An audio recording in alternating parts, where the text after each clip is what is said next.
Hi எல்லாருக்கும் வணக்கம். எல்லாரும் எப்படி இருக்கீங்க? என்னோட சேனல சப்ஸ்கிரைப் பண்ற எல்லாருக்குமே ரொம்ப தேங்க்ஸ். இன்னைக்கு வந்துட்டு பார்த்தீங்கன்னா, ஒரு சண்டே விளாக் தான். ஆஸ் யூசுவல் சண்டே எப்படி இருக்குன்னு சொல்லிட்டு இன்னைக்கு பார்க்க போறோம். இன்னைக்கு காலையில எழுந்து வரும்போதே பார்த்தீங்கன்னா, நல்ல தண்ணி வந்துட்டுருந்தது.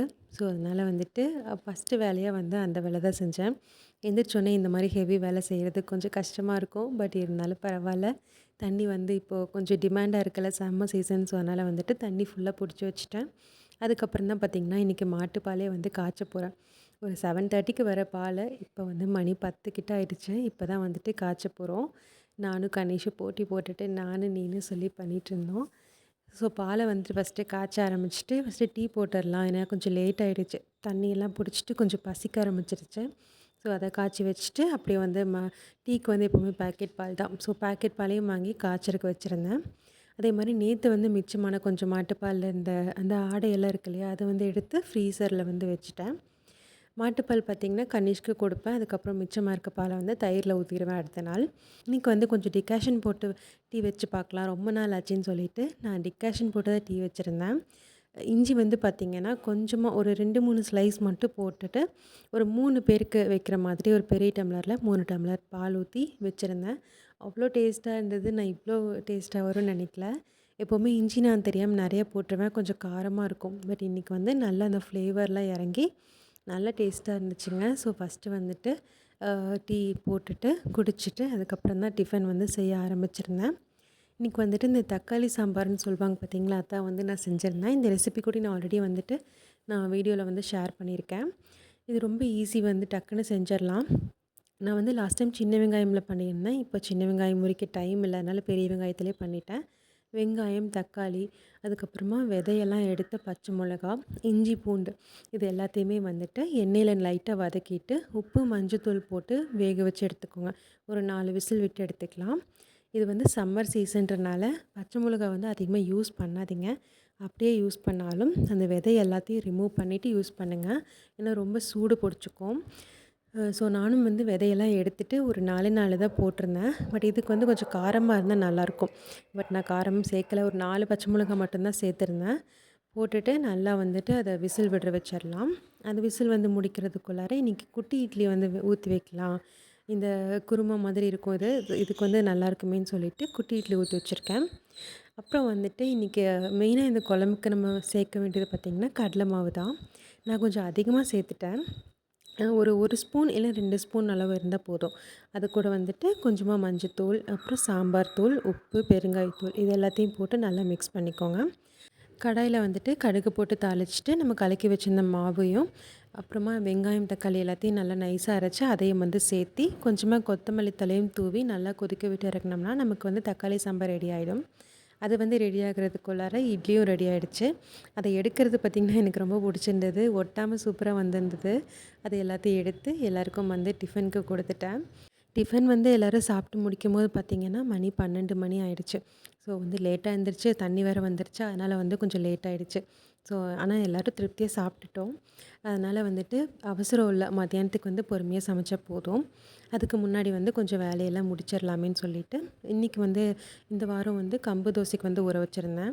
கம்பு தோசை வந்து அளவு பார்த்திங்கன்னா, 2 கப் வந்து புழுங்கலரிசி, 2 கப் வந்து கம்பு, அது கூட வந்து 1 கப் வந்து உளுந்து, 1 ஸ்பூன் வந்து வெந்தயம் எல்லாத்தையும் போட்டு நல்லா வாஷ் பண்ணி ஊற வச்சுட்டா போதும். புளியும் வந்து கொஞ்சம் வந்து பூச்சி பிடிக்கிற மாரி இருந்தது. ரொம்ப நாளா வந்து இந்த புளி இருக்கு. கொஞ்சம் பல்கா வாங்கிட்டேன். அதனால் வந்து அதையும் நல்லா வெயில்ல வந்து காய வச்சு எடுத்துக்கலாம்னு சொல்லி காய வச்சுருக்கேன். அ இந்த பூ பார்த்திங்கன்னா, கிருஷ்ண கமலம் தான். நமக்கு லாஸ்ட்டு சம்மர்ல பூத்திருந்தது. அதுக்கப்புறம் இப்போ தான் வந்து பூக்க ஆரம்பிச்சிருக்கு. இந்த குளிர்காலம், மழை காலத்துலலாம் சுத்தமா பூக்கவே இல்ல. இன்றைக்கி வந்து எப்பவும் இல்லாம நெறைய பூ பூத்திருந்தது. ரொம்ப நல்லா இருந்தது. இது பார்க்குறதுக்கும் ரொம்ப அழகா இருக்கும். இதோட வாசனையும் ரொம்ப நல்லாயிருக்கும். அதனால பார்த்தீங்கன்னா, இந்த தேனீ, அந்த வண்டு இதெல்லாமே நெறையாவே அட்ராக்ட் பண்ணும். ஸோ, எத்தனை பூ இருக்குன்னு சொல்லி நானும் கணேஷும் சேர்ந்து கவுண்ட் பண்ணிட்டுருந்தோம். ஒரு 20 பூ கிட்ட இருந்தது. நல்ல வாசனையா இருக்கும். காலையில பூத்துச்சுன்னா சாயந்தரம் வரைக்கும் இருக்கும். அதுக்கப்புறம் வாடிரும். அதுக்கப்புறம் நம்ம எவ்வளோ பக்குவப்படுத்தினாலும் அது இருக்காது. ஸோ, இந்த பூவெல்லாம் பார்த்து முடிச்சுட்டு, மதியானம் வந்து சமைக்கிறதுக்கு வந்து நான் ஸ்டார்ட் பண்ணியிருந்தேன். இன்றைக்கி வந்து வெஜிடேரியன் தான் சமைக்க போகிறேன். பருப்பு சாப்பாடும், முட்டை பொரியல் வந்து பண்ணிக்கலாம் அப்படின்னு சொல்லிட்டு அதுதான் வந்து இன்றைக்கி பிளான். ஸோ, வந்துட்டு பொறுமையா வந்து உட்காந்து வெங்காயம், பூண்டெல்லாம் உரித்து வச்சுட்டுருந்தேன். கனிஷ் வந்து செஸ் விளையாடலான்னு சொல்லியிருந்தான். ஸோ எனக்கும் கொஞ்சம் இன்ட்ரெஸ்ட்டா இருந்தது செஸ் விளையாடுறதுக்கு இன்னைக்கு. அதனால வந்துட்டு நானு அப்படியே அவன் கூட செஸ் விளையாண்டுக்கிட்டே வந்து வெங்காயம், பூண்டு எல்லாமே நெறையா வந்து பல்கா உரிச்சு வச்சுக்கிட்டேன். ஸோ கேமும் வந்து ஆல்மோஸ்ட் முடிஞ்சது. நான் உரிச்சு முடிக்கும்போது அதுவும் முடிஞ்சிருச்சு. சமையல் வந்து ரெடி ஆயிடுச்சு. பருப்பு சாப்பாடு குக்கரில் வச்சுட்டேன். முட்டை பொரியல் பண்ணிட்டேன். ஸோ வந்துட்டு இந்த சைனா கிராஸ் அப்படின்னு சொல்லிட்டு இது மில்க் ஜெல்லி மாதிரி ரெடி பண்ணுறது. இது வந்து பண்ணி கொடுக்க சொல்லி ரொம்ப கெஞ்சி கேட்டுட்டு இருந்தான். அதனால் வந்து சரி இன்னைக்கு பண்ணிடலான்னு சொல்லிட்டு, இதுதான் வந்து இன்றைக்கி நான் ரெடி பண்ண போகிறேன். இது எப்படி பண்ணுறதுன்னு இதை பார்த்து தான் நான் பண்ணுனேன். எனக்கும் தெரியாது, இதான் ஃபஸ்ட் டைம். இதில் வந்துட்டு 1/2 லிட்டர் பாலில் வந்து இந்த பேக்கெட் ஃபுல்லாக போட்டு நல்லா மிக்ஸ் பண்ணி கொடுக்கணும். நல்லா கொதிக்கிற பாலில் அப்படின்னு போட்டிருந்தது. சரின்னு சொல்லிட்டு நானும் 1/2 லிட்டர் பால் வாங்கி நல்லா காய்ச்சிட்ருக்கேன். இந்த பேக்கெட் ஃபுல்லாக வந்து அதில் போட்டுட்டு நல்லா வந்து கைவிடாமல் கலக்கணும். ஏன்னா டக்குன்னு எது கட்டி ஆகிடுமோ அப்படின்னு சொல்லிட்டு நல்லாவே நான் கலக்கிட்டு இருந்தேன். ஆனால் அவ்வளோ சீக்கிரம் வந்து கட்டி ஆகலை. கொஞ்சம் இனிப்பு கம்மியாக இருந்தது. ஒரு 2 ஸ்பூன் வந்து சேர்த்தி நான் சர்க்கரை போட்டுக்கிட்டேன். நல்லா வந்து மிக்ஸ் பண்ணி கொடுத்துட்ருக்கேன். இதோட ஃப்ளேவர் பார்த்திங்கன்னா ராஷ்பெரின்னு போட்டிருந்தது. ஆனாலும் ஸ்ட்ராபெரி மாதிரி தான் இருந்தது வாசனை. இது வந்து நான் ஹைலி ரெக்கமெண்ட் பண்ண மாட்டேன். ஏன்னா வந்துட்டு இதெல்லாமே ரொம்ப கேடு தான். என்னைக்காவது ஒரு நாள் வந்து இதெல்லாம் வாங்கி சாப்பிடுங்க. ரெகுலராக வந்து சாப்பிடாதீங்க. கடையில் கொடுக்குற ஜெல்லிக்கு இது எவ்வளவோ பரவாயில்ல. நம்மளே வந்து செய்கிறதுனால. நல்லா வந்துட்டு நான் என்ன இதில் மிஸ்டேக் பண்ணிட்டேன்னா, இதை ஒரு டம்ளரில் ஊற்றி வச்சுருந்தா நமக்கு ஈஸியாக இருந்திருக்கும் எடுக்கிறதுக்கு, சாப்பிட்றதுக்கு. நான் வந்து ஐஸ் க்யூப் ட்ரேயில் போடலாம் அப்படின்னு சொல்லிட்டு அதில் ஊற்றி வச்சுருந்தேன். ஆனால் பார்த்திங்கன்னா, அதை எடுக்கிறதே வந்து ரொம்ப சிரமமாயிடுச்சு. ஸோ வந்து கொஞ்சம் நேரம் செட் ஆகுறதுக்காக ஃப்ரிட்ஜில் வச்சுருந்தேன். பருப்பு சாப்பாடு வந்து இன்றைக்கி செம்ம டேஸ்ட்டாக வந்திருந்தது. நல்லா பொல பொலன்னு வந்திருந்ததுங்க. கடைசி வரைக்கும் நல்லா இருந்துச்சு. ஸோ அதெல்லாம் சாப்பிட்டு முடிச்சுட்டு, இந்த ஜெல்லி பார்த்திங்கன்னா செட் ஆகுறதுக்கு ரொம்ப லேட் ஆகிடுச்சு. ஸோ கஷ்டப்பட்டு அது உடையாமல் எடுத்து சாப்பிட்டோம்.